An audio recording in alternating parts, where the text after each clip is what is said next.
London is a city that never quite throws anything away.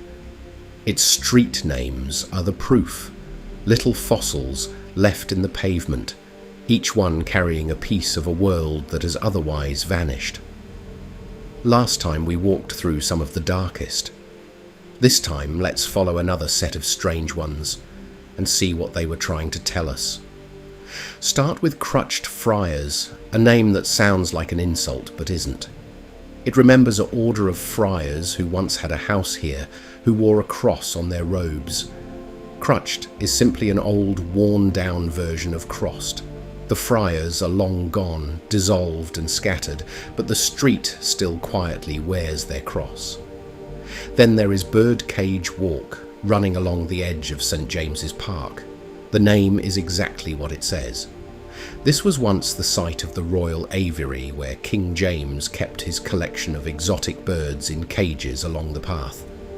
The birds have flown, but every time you say the name, you are describing a menagerie that stood here 400 years ago. Not far off lies Petty France, and no, it has nothing to do with anything petty. It marks the spot where French wool merchants once settled and traded, a little pocket of France inside the city. Petty is from the French petite, meaning small.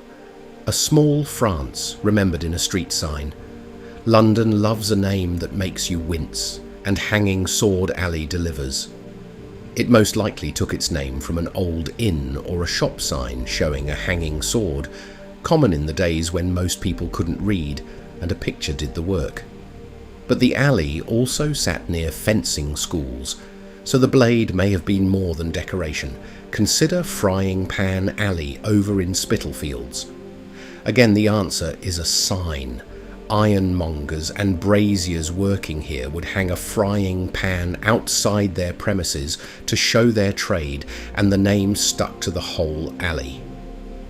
It is a tiny monument to the working people who hammered metal here for a living.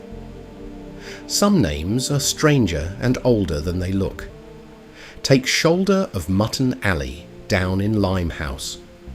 It is named for its shape, a narrow passage widening at one end, resembling a cut of meat laid out on a butcher's block. Londoners named their streets after what they saw, and they saw dinner. Then there is Ha Ha Road in Woolwich, which really is its name. A ha-ha is a sunken ditch used instead of a fence to keep livestock out without spoiling the view. And one ran alongside this road. The odd little laugh in the name is said to come from the surprise of nearly falling into one. London's history of trade lives on in Milk Street, Bread Street and Honey Lane, clustered near the old Cheapside market. Each sold exactly what it says. This was the city's medieval larder, laid out by the goods on offer, so you always knew which street would sell you your supper. Pickle Herring Street once ran along the south bank of the Thames. It likely came from a wharf or a merchant of that name, tied to the fish trade that thrived on the river. The street has largely disappeared under later development, but the wonderful name survives on old maps and in the memory of the riverside. Consider Bleeding Heart's quieter neighbour, Ely Place, and its little lane, Ely Court. This was once the London home of the Bishops of Ely, a slice of Cambridgeshire law inside the capital, so independent that for centuries the city's authority stopped at its gate. A tiny kingdom hidden behind a street name. There is also Knightsbridge, grander now than its origins. The name points to a bridge over the old Westbourne River where, legend says, 2 knights once fought. Whether or not they did, people crossing that bridge kept the story alive in the name long after the river itself was buried in pipes beneath the road. And finally, Cheapside itself, the spine of it all. Cheap has nothing to do with price. It comes from the old English word seep, meaning a market or to barter. Cheapside was simply the great market street of London, and all those little larder lanes around it, the milk, the bread, the honey, were its stalls.